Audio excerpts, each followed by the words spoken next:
The morning started like any other day in Washington, D.C. The sun rose over the Capitol building, casting long shadows across the marble steps. People in suits hurried along the sidewalks, coffee cups in hand, rushing to important meetings. But this day would soon prove to be anything but ordinary. Karoline Leavitt woke up at 5:30 a.m. just as she did every morning. She followed her usual routine, a quick jog around the neighborhood, a shower, and a light breakfast while reviewing her notes for the day ahead. As the White House Deputy Press Secretary, she knew today's congressional hearing would be challenging. The administration's new economic policy had drawn criticism from both sides of the political aisle, and she would need to defend it effectively. "Ready for today?" asked her roommate Beth, a staff member for a senator from Michigan. "As ready as I'll ever be," Karoline replied with a small smile. She straightened her navy blue blazer and checked her appearance one final time in the mirror. At 28 years old, Karoline was one of the youngest people to ever hold her position. She had worked hard to get here, and she took her responsibilities very seriously. Across town, Representative Jasmine Crockett was also preparing for the day's hearing. Known for her bold style and even bolder statements, Jasmine had built a reputation as someone who didn't back down from a fight. She reviewed the questions she had prepared, making sure she had all the facts and figures she needed to challenge the administration's policy. "They won't know what hit them," she told her chief of staff, Danny, who nodded in agreement. By 9:30 a.m., the hearing room was filling up. Rows of wooden benches faced a raised platform where the committee members would sit. Cameras were positioned strategically around the room, ready to broadcast the proceedings to the nation. Reporters claimed their spots in the press section, laptops open and ready. Lisa Morgan, a veteran political reporter for the Washington Post, found her usual seat in the third row. She had covered hundreds of these hearings over her 15-year career, but something about today felt different. There was a tension in the air, a sense that something noteworthy might happen.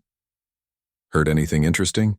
asked Frank, a reporter from a rival newspaper who took the seat beside her. Lisa shook her head. "Nothing specific, but Crockett's been gunning for the administration lately. Could get heated." At precisely 10 a.m., the committee chairman, Representative John Davis, called the hearing to order. His deep voice echoed through the room as he explained the purpose of the day's proceedings and introduced the witnesses. Karoline Leavitt was seated at the witness table, a glass of water and a folder of documents in front of her.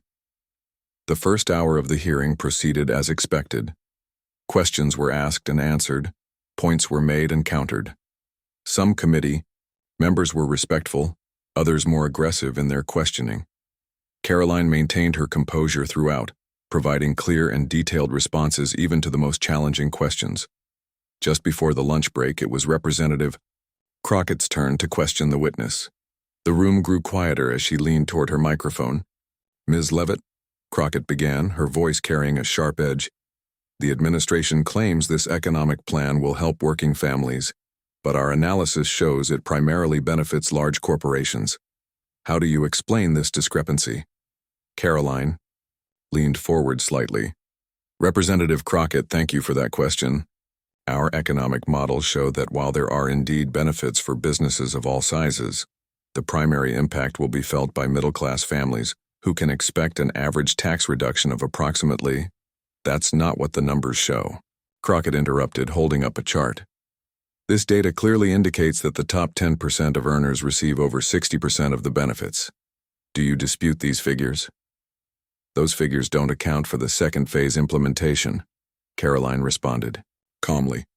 "When fully implemented, the distribution—" Crockett cut her off again. "The second phase may never happen, and you know that. It requires additional legislation that hasn't even been drafted yet." The back and forth continued for several minutes, growing increasingly tense. Karoline attempted to explain the administration's position while Crockett repeatedly interrupted her. The other committee members watched with varying expressions of concern, interest, and in some cases barely concealed amusement. Representative Davis glanced at his watch, considering whether to intervene. The scheduled lunch break was approaching, but he decided to let the exchange continue a bit longer.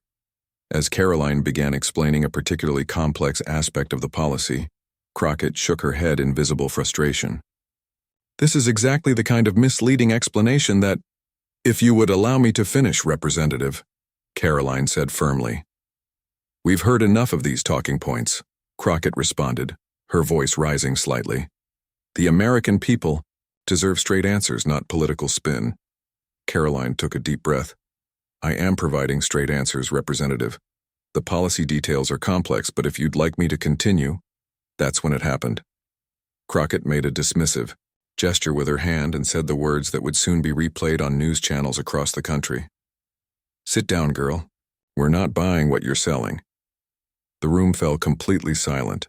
Several committee members looked visibly shocked. Representative Davis sat up straighter, clearly preparing to intervene. In the press section, Lisa Morgan stopped typing. Mid-sentence, her eyes wide. The silence lasted only a few seconds, but it felt much longer. Everyone in the room was watching Karoline, waiting for her reaction. Would she respond with anger? Walk out in protest? Call for an apology? Karoline's face revealed nothing as she took a slow sip of water. She placed the glass down carefully, straightened her papers, and looked directly at Crockett. The tension in the room was almost unbearable. In the back of the room, a photographer named Joe captured the moment perfectly. Crockett leaning forward, aggressively, Karoline sitting straight-backed and composed. The committee members in various states of surprise. That photo would be on the front page of newspapers the next day. Even the most experienced political observers in the room couldn't predict what would happen next. Representative Davis cleared his throat, preparing to step in and possibly reprimand Crockett for her remark. But before he could speak, Karoline leaned toward her microphone. The entire room held its breath. What happened in the next few moments would not only define this hearing, but would spread across the nation like wildfire, sparking conversations in homes, offices, and online forums about respect, professionalism, and the state of political discourse in America. Outside the hearing room, ordinary life in Washington continued. People walked past the building, unaware of the dramatic scene unfolding inside. Traffic moved along the streets. Tourists took photos of monuments, and government workers hurried to lunch meetings. But within the walls of that hearing room, something extraordinary was about to happen. Something that would soon have all of America talking. The silence in the hearing room was heavy as everyone waited for Karoline Leavitt's response. Some people shifted uncomfortably in their seats. Others leaned forward, not wanting to miss what would happen next. The cameras continued to roll, capturing every second of this tense moment. Karoline took another small sip of water, her movements calm and deliberate. She placed the glass down and adjusted her microphone slightly. When she finally spoke, her voice was clear and steady, without a hint of the anger many had expected. Representative Crockett, she began, making direct eye contact with the woman who had just insulted her. I appreciate your passion on this important issue. We both care deeply about how these policies will affect the American people. However, I believe we can discuss these differences respectfully, without dismissive language. She paused briefly, then continued. I'm here today representing the administration's position, and I remain ready to address your specific concerns about the policy itself. If you'd like me to continue explaining the second phase implementation and how it benefits working families, I'm happy to do so. A murmur spread through the room. In the press section, Lisa Morgan quickly typed notes on her laptop, knowing she was witnessing something remarkable. Frank, the reporter next to her, whispered, Did she just turn the other cheek? Representative John Davis, who had been about to intervene, slowly settled back in his chair. He glanced at Crockett, waiting to see how she would respond to Leavitt's unexpected composure. Crockett seemed momentarily caught off guard. She had clearly anticipated a different reaction, perhaps anger or defensiveness that would justify her aggressive approach. Instead, she faced a composed professional who had neither escalated the situation nor backed down. Well, Crockett said after a moment, her tone slightly less sharp than before. Let's hear about this second phase then. But I want specific numbers, not just promises. Of course, Karoline replied, opening a folder in front of her. The specific numbers are outlined on page 17 of the report provided to the committee. If you'll turn to that page, you'll see a breakdown by income bracket. The hearing continued, but something had changed in the room. Committee members who had been checking their phones or reviewing notes were now paying full attention. The exchange that followed between Crockett and Leavitt was focused on policy details rather than personal attacks. When the chairman finally called for a lunch break at 12:30 p.m., the room buzzed with conversation.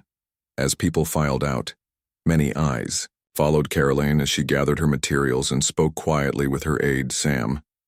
"That was something else," Sam said under his breath as they walked toward the exit. "Are you okay?"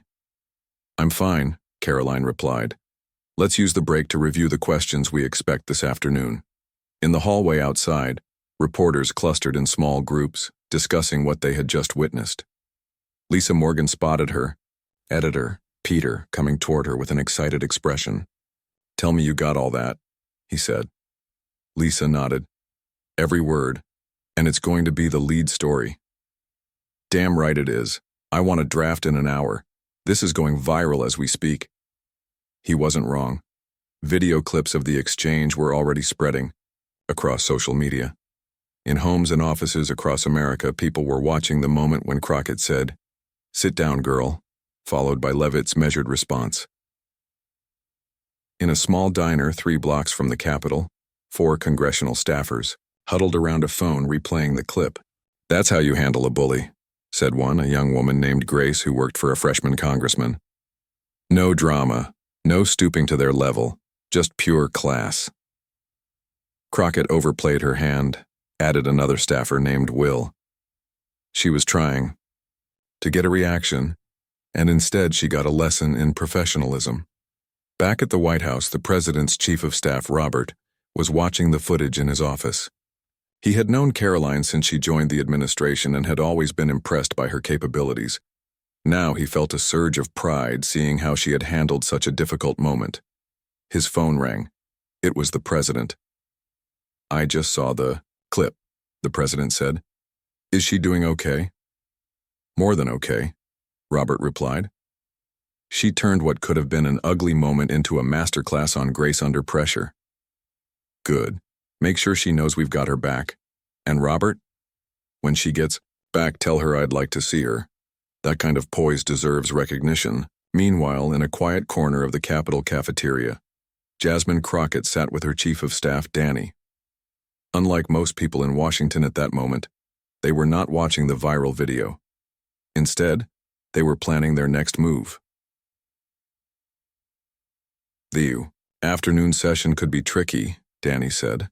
"The other members might try to make you look bad in comparison." Crockett nodded, pushing her salad around with her fork. "I was trying to get her to show her true colors.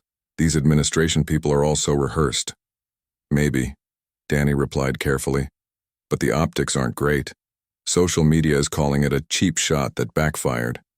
Crockett looked up sharply. "What are they saying exactly?" Danny hesitated, then handed her his phone. She scrolled through the comments, her expression darkening. People from across the political spectrum were criticizing her remark while praising Leavitt's response. A comment from a voter in her own district caught her eye. "Disappointed to see our representative resort to personal attacks instead of focusing on the issues that matter to us." Crockett handed the phone back and sat in silence for a moment. Then she straightened her shoulders. "Let's refocus for the afternoon. Policy points only. No personal comments." Danny nodded, relieved. "That's the right move." At a table nearby, Alan Wright, a veteran political analyst, was having lunch with a former senator. They too were discussing the morning's events. "In 30 years covering politics, I've never seen someone diffuse tension so effectively," Alan said. "Usually these confrontations escalate, both sides dig in, and it becomes a partisan battlefield. What Leavitt did was remarkable." "It was smart politics too," the former senator replied. "She came out looking like the adult in the room." As the lunch break neared its end, people began making their way back to the hearing room. The afternoon session would continue the discussion of economic policy, but everyone knew the dynamic had changed because of what had happened that morning. Karoline returned to the witness table, nodding politely to the committee members as they took their seats. There was a subtle difference in how they looked at her now, a new respect in their eyes regardless of their political affiliation. Representative Davis called the afternoon session to order. "Before we continue with questions," he said, "I want to remind everyone that this committee operates with civility and mutual respect. Let's proceed with that in mind." His words weren't directed specifically at Crockett, but everyone in the room understood the message. As the questioning resumed, the tone was noticeably more professional. Even the most critical questions were asked without personal attacks or interruptions. By the time the hearing ended at 4:30 p.m., something unusual had happened in Washington. A moment of conflict had led not to greater division, but to a reset of basic standards of civility. Whether that reset would last beyond this day remained to be seen, but for now it felt like a small but important victory for respectful discourse. Outside the hearing room, as Karoline walked toward the exit, she was approached by an elderly janitor named Earl who had worked in the Capitol for over 40 years. "Miss," he said quietly, "I just wanted to say that was something special today. Reminded me of the old days, when folks could disagree without being disagreeable." Karoline smiled. "Thank you, sir. That means a lot." What neither of them knew was that this was just the beginning. The true impact of this exchange would unfold in the days ahead, reaching far beyond the walls of the Capitol to touch the hearts and minds of people across America. By evening, the video of the exchange between Representative Jasmine Crockett and Karoline Leavitt had spread across the country. News channels played the clip on repeat. Social media platforms were filled with comments, memes, and heated discussions about what had happened. In her apartment, Karoline sat on her couch, her phone buzzing constantly with notifications. She had turned off the news after seeing the exchange replayed for the 5th time. Her roommate Beth brought her a cup of tea and sat down beside her. "Your phone hasn't stopped all night," Beth said. "Are you going to look at any of the messages?" Karoline sighed. "I've seen some. My parents called, my old college friends, even people I haven't heard from in years. Are you surprised it's gotten this much attention?" "Honestly? Yes," Karoline replied. "It wasn't planned, I just responded the way that felt right in the moment." Beth smiled. "Well, that moment is now being shared everywhere. Sit Down Girl is trending, but not in the way Crockett probably hoped." Across town, in a modest home in the suburbs, Susan Miller was using the viral clip in a very different way. As a high school civics teacher, she had been looking for real-world examples to show her students how to handle conflict respectfully. Now she had found the perfect teaching moment. She added the video to her lesson plan for the next day, preparing questions to ask her students. What made this exchange notable? How did Leavitt's response change the dynamic? What can we learn about effective communication from this example? Meanwhile, in the busy newsroom of the Washington Post, Lisa Morgan was putting the finishing touches on her article about the hearing. Her editor, Peter, looked over her shoulder at the draft on her screen. "This is good," he said, "but I want more about the public reaction. This thing is exploding online." Lisa nodded. "I've been monitoring the responses. It's crossing political lines in an interesting way. People who normally disagree on everything are united in their admiration for how Leavitt handled it." "That angle. That's your lead," Peter said, tapping the screen. In a divided nation, a moment of unexpected unity. On television screens across America, news anchors and political commentators were discussing the implications of what had happened. On the popular morning show Rise and Shine, host Kelly Brown sat with a panel of guests. "What we witnessed today was remarkable," said political analyst Jake Martin. "In an era when political disagreements often turn ugly, we saw someone choose a different path." "But was it genuine?" asked Maria Lopez, another panelist. "Or was it a calculated political move?" "I've known Karoline Leavitt for several years," replied the third panelist, former White House Communications Director Diane Fisher. "What you saw today is consistent with who she is. She doesn't believe that disagreement has to mean disrespect." In homes across America, families watch these discussions while eating dinner or getting ready for bed.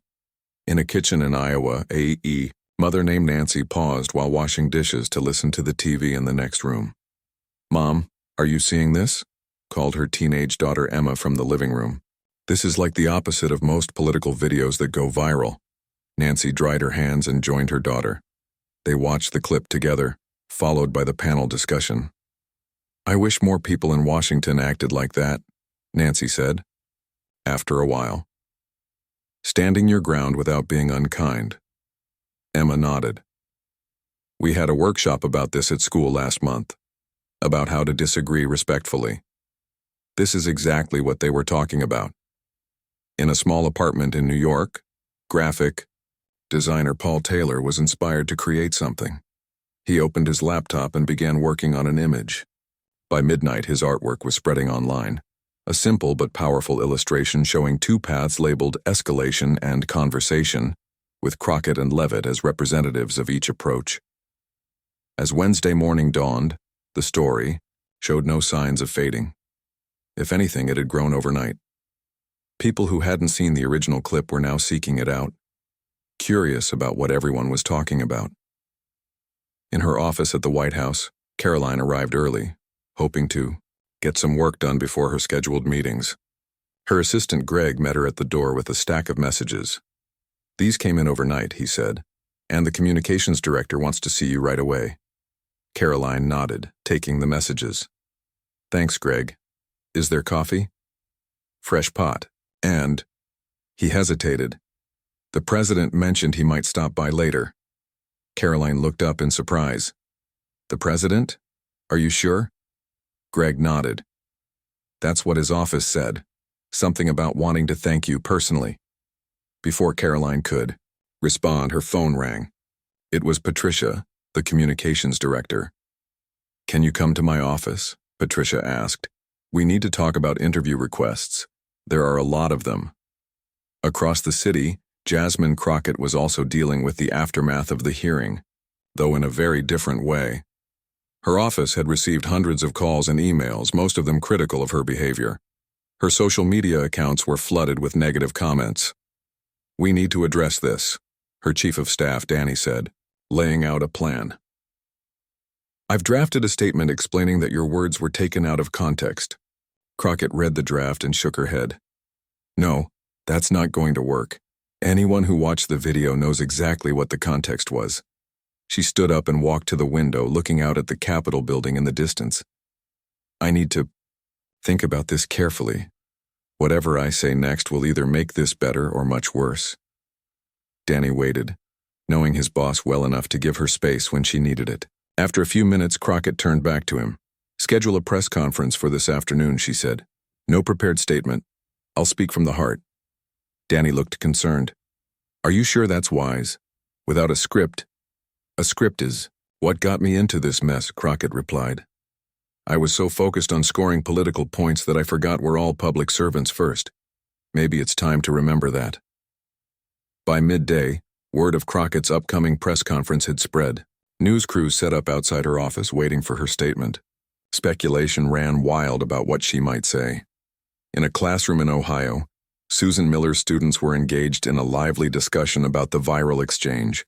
A student named Josh raised his hand. I think what made Leavitt's response so powerful was that she didn't try to make Crockett look bad, he said. She just refused to play that game. Another student, Mia, nodded in agreement. It's like my grandma always says, you don't have to attend every argument you're invited to. The class laughed, but Susan saw the wisdom in the comment.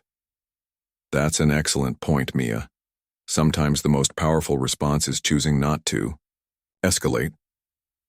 As the school day ended, Susan checked her phone and saw the news about Crockett's upcoming press conference. She decided to delay her drive home to watch it with her fellow teachers in the staff room.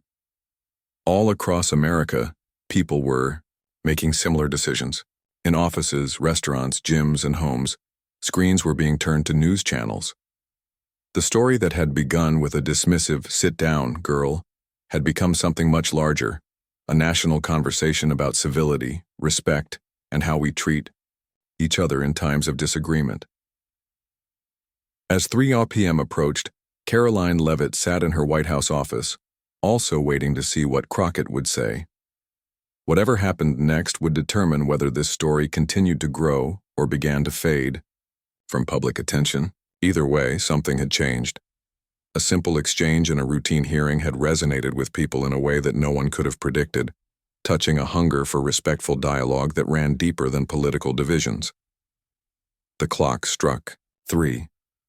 In offices and homes across America, people fell silent as Representative Jasmine Crockett stepped up to the microphone to address the nation. The room fell silent as Representative Jasmine Crockett approached the microphone. Camera flashes lit up her face as reporters leaned forward, pens ready, and recorders on. This was the moment everyone had been waiting for. Crockett took a deep breath and looked directly into the cameras. There was no paper in front of her, no prepared statement to read. She had decided to speak from the heart. "Good afternoon," she began. "Yesterday, during a congressional hearing, I said something to White House Deputy Press Secretary Karoline Leavitt that I should not have said. My words were dismissive and disrespectful. Today, I want to say clearly and publicly, I was wrong." A murmur ran through the room. This was not what most people had expected. In politics, we often get caught up in the fight. We focus so much on winning arguments that we forget we're talking to fellow Americans who, like us, want what's best for this country. We may disagree strongly about what best means, but that doesn't excuse treating each other with disrespect. Crockett paused, then continued with a steady voice. "I've spent the last 24 hours reflecting on my behavior. I've read your emails and messages, I've listened to your calls, and I've watched how Ms. Leavitt responded to my remark with a grace that, frankly, I didn't show yesterday." In the White House, Karoline Leavitt watched the press conference on her office computer, surprised by what she was hearing. Her assistant Greg stood in the doorway, equally surprised. "I did not expect this," he said quietly. Karoline nodded, continuing to listen as Crockett spoke. "I still strongly disagree with the administration's economic policy," Crockett was saying. "I believe it doesn't do enough for working families, and I will continue to fight for changes. But I can do that without personal attacks. In fact, I must do that if I want to be effective." She straightened her shoulders. "Later today, I will be calling Ms. Leavitt personally to apologize. But I wanted to make this public statement first, because my words were public, and so should be my apology." Across America, people watched with varying reactions. In Susan Miller's classroom in Ohio, where the teachers had gathered to watch, there was a thoughtful silence when Crockett finished speaking. "Well," said the math teacher Bill after a moment, "that takes courage." Susan nodded. "It's easy to dig in when you're criticized. It's much harder to admit you were wrong." In a retirement home in Florida, a group of seniors watched the press conference in the common room. Mary Thompson, a retired nurse, turned to her friend Ed. "What do you think?" she asked. "Is she sincere?" Ed considered for a moment. "I think so. Politicians don't usually admit they're wrong unless they have to." And she didn't try to make excuses. Back in Washington, the press conference continued with questions from reporters. Representative Crockett called out a reporter from the front row. "Has this experience changed how you'll approach future hearings?" Crockett nodded. "Yes, it has. I was elected to serve my constituents by focusing on policies that affect their lives, not by creating viral moments. I plan to be just as passionate and just as determined, but more respectful in how I express that passion." Another reporter raised her hand.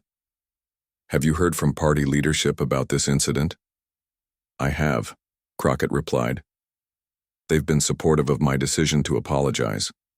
Many of them reminded me that we're most effective when we focus on the issues, not personalities." The questions continued for 20 minutes. Through it all, Crockett remained calm and direct, answering without the defensive tone that often characterizes political press conferences. When the event ended, political analysts immediately began discussing what they had witnessed. On the cable news show Politics Today, host Jim Reed turned to his panel. "Angela, what's your take on Crockett's apology?" Angela Brown, a political strategist, leaned forward. "It was a smart move politically, but it also felt genuine. In today's political climate, admitting you're wrong is rare. It might actually help her in the long run." "Do you think this will affect how other politicians behave?" Jim asked. "That's the big question," Angela replied. Will this be a one-day story, or will it have lasting impact? I think it depends on what happens next. At the White House, Karoline's phone rang. It was Patricia, the communications director. The president would like to see you now, she said. And Karoline? Crockett's office just called. She'd like to speak with you this afternoon if you're willing. Karoline took a moment to process this information. Yes, I'm willing to take her call. 15 minutes later, Karoline entered the Oval Office. The president rose from behind his desk to greet her. Ms. Leavitt, he said, shaking her hand. I wanted to personally thank you for how you handled yesterday's situation. You represented this administration with extraordinary poise. Thank you, Mr. President, Karoline replied. I was just trying to keep the focus on the policy discussion. Well, you did more than that, the president said, gesturing for her to take a seat. You reminded people that it's possible to stand firm without being combative. That's a message this country needs, right now. They spoke for several minutes about the public response and about the upcoming call with Representative Crockett. As Karoline was leaving, the president added one more thing. Whatever happens with Crockett, remember that you've already changed the conversation. That's no small achievement. Later that afternoon in her office, Karoline received the call from Representative Crockett. She put the phone on speaker so that Patricia could listen in as well. Ms. Leavitt, Crockett began, thank you for taking my call. I want to personally apologize for my disrespectful comment yesterday. It was inappropriate and beneath the standards I should hold myself to as a member of Congress. I appreciate your apology, Representative Crockett, Karoline replied. And I want you to know that I remain open to discussing the policy concerns you raised. Perhaps we could meet in person sometime to continue that conversation more productively. There was a brief pause on the other end of the line. Then Crockett responded, I would welcome that opportunity. My office will reach out to schedule something. After the call ended, Patricia looked at Karoline with newfound respect. You just turned an insult into a policy discussion. That's impressive. Karoline smiled slightly. It's what should have happened in the first place. By evening, news of the phone call had leaked to the press, adding another chapter to the unfolding story. On social media, the conversation shifted from criticizing Crockett's initial remark to praising both women for how they had handled the aftermath. A popular evening talk show host summed it up this way. In a week when we expected the usual political fighting, we got something different, an insult, yes, but then an apology, grace under pressure, and finally, a commitment to work together despite differences. Who knew that was still possible in Washington? In the days that followed, polling data showed something interesting. Public opinion analyst Sarah Lee presented the findings on a Sunday morning news program. What's remarkable, she explained, is that approval ratings for both women have increased. Americans across the political spectrum appreciate Leavitt's composure and Crockett's willingness to apologize. It suggests there's a real hunger for more civility in our political discourse. The news anchor nodded. Does this tell us anything about what voters want from their representatives? Absolutely, Sarah replied. People want representatives who fight for their beliefs, but they're tired of the personal attacks. This incident has become a sort of case study in how to disagree without being disagreeable. Meanwhile, in schools, workplaces, and homes across America, the exchange had sparked conversations about communication, conflict resolution, and respect. Marriage counselors referenced it with clients. Business consultants used it in leadership training. Parents discussed it with their children. A week after the hearing, Karoline received an email from a woman named Linda in California. I showed the video to my teenage daughters, Linda wrote. We talked about how to respond when someone tries to diminish you. Thank you for being such a powerful example. Karoline saved the email in a folder she had created for the hundreds of similar messages she had received. Each one reminded her that what had begun as an uncomfortable moment in a routine hearing had somehow touched something deeper in the national conversation. The following Tuesday, as scheduled, Karoline Leavitt and Representative Jasmine Crockett met privately to discuss the economic policy that had been the original subject of the hearing. There were no cameras this time. No viral moments, just two professionals having the substantive policy discussion that should have happened in the first place. When they emerged from the meeting, reporters were waiting. "Did you find any common ground?" someone called out. The two women exchanged glances. Then Crockett spoke. "We still have significant disagreements on policy, but we found that when you actually listen to each other, you can at least understand where the other person is coming from, and that's a necessary first step." Karoline nodded in agreement. This is how democracy is supposed to work. 3 months had passed since the sit-down girl moment that captured America's attention. Though the initial media frenzy had faded, the impact of that exchange continued to ripple through political and public life in unexpected ways. On a bright spring morning, Karoline Leavitt stood at the podium in a packed auditorium at Georgetown University. She had been invited to deliver a commencement speech to the graduating class, an honor typically reserved for those with decades of public service. Looking out at the sea of faces in caps and gowns, Karoline felt a mixture of nervousness and gratitude. Just 6 months ago, she had been doing her job as deputy press secretary, largely unknown to the general public. Now she was standing before thousands of graduates and their families, asked to share wisdom about life and leadership. "Good morning," she began. "First, let me congratulate each of you on reaching this important milestone. Your hard work, perseverance, and dedication have brought you to this moment." She paused, looking down at her prepared remarks, then set them aside. "I had a whole speech written about career paths and public service, but instead, I want to talk to you about something that happened to me recently, and what I learned from it." The audience grew quiet as Karoline described the congressional hearing, the tense exchange, and the unexpected way her response had resonated with people across the country. "What surprised me most," she continued, "wasn't the attention the moment received. It was why people responded to it. In a world that often rewards the loudest voice or the most extreme position, many of you told me you were hungry for something different, for disagreement without disrespect, for standing firm without standing against." In the front row, Professor Richard Evans listened intently. As the author of a widely read book on political discourse, he had been following this story with particular interest. In fact, he had already added a chapter about the Crockett-Leavitt exchange to his upcoming revised edition. "The truth is," Karoline continued, "I didn't do anything extraordinary that day.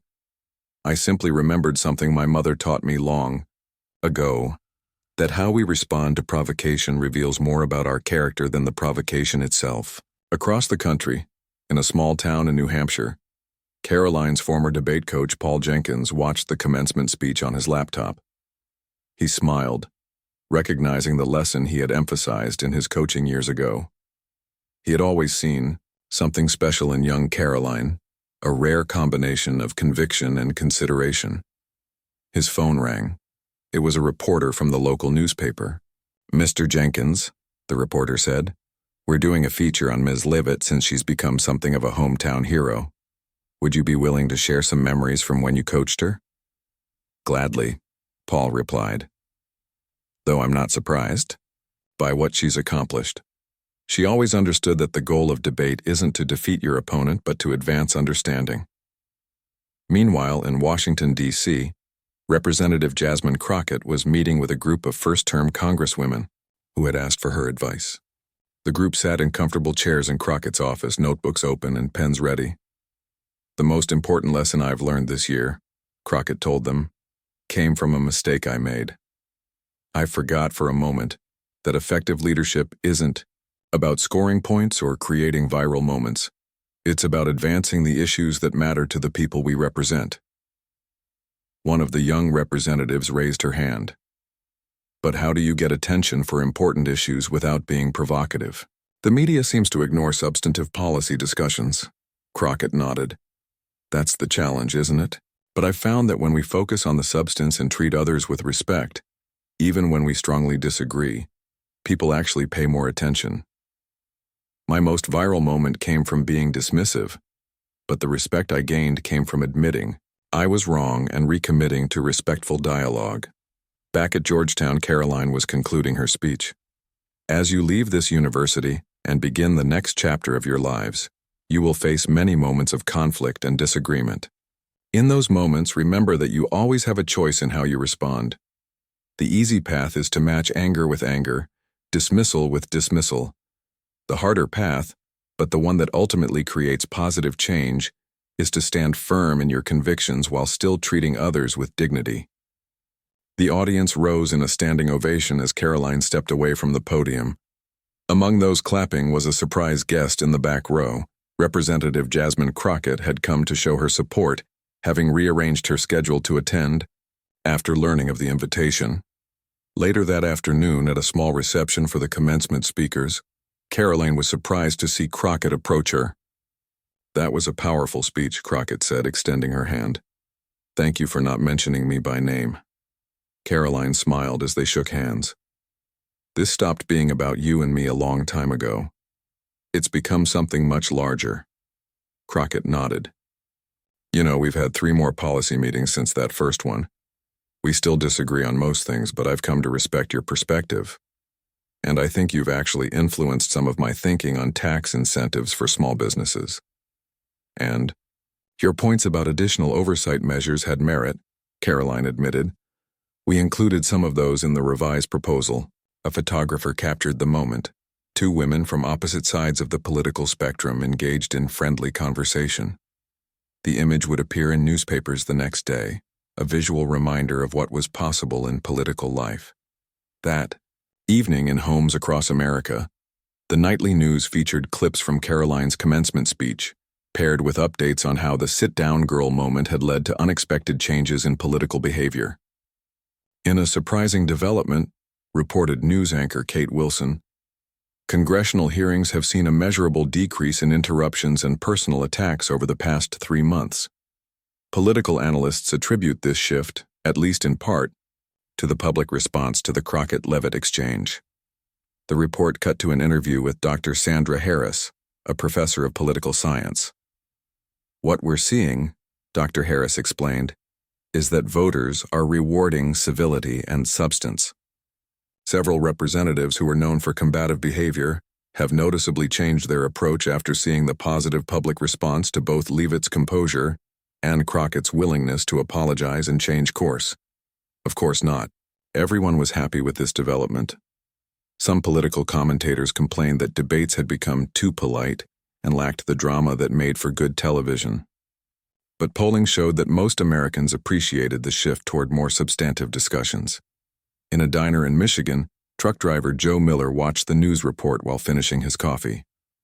"About time," he said to the waitress. "I'm tired of all the fighting. I just want them to solve problems." The waitress, Brenda, nodded as she refilled his cup. "My son's teacher used that video in his class. Said it changed how the kids talk to each other when they disagree. Isn't that something? Washington actually setting a good example for once." 1 year after the hearing, both Karoline Leavitt and Jasmine Crockett were recognized by the Center for Civil Discourse, receiving an award for transforming a moment of conflict into an opportunity for growth and understanding. At the award ceremony, they were asked to reflect on what they had learned from the experience. "I learned that it's possible to stand strong for what you believe without diminishing others," Karoline said, "and that sometimes the most powerful response to disrespect is simple dignity." Crockett nodded in agreement. "And I learned that admitting when you're wrong isn't a sign of weakness, it's a sign of strength and integrity. We can fight hard for our beliefs without fighting dirty." As they accepted their awards, a high school debate team watched from the audience, taking notes for their upcoming competition. Their coach had assigned them to study this case as an example of effective communication in difficult circumstances. In her office at Georgetown University, Professor Laura Chen was putting the finishing touches on a new course syllabus titled The Language of Leadership, Communication in Polarized Times. The Crockett-Leavitt exchange was featured prominently in the required reading list. What had begun as a tense moment in a routine congressional hearing had evolved into something few could have predicted, a case study in civil discourse, a teaching tool, and for many Americans, a hopeful sign that perhaps the tone of public debate could change for the better. As one political columnist had written, "In a single exchange, These two women reminded us of something we had nearly forgotten, that how we treat each other matters just as much as what we fight for. And that lesson may be their most important contribution to American political life.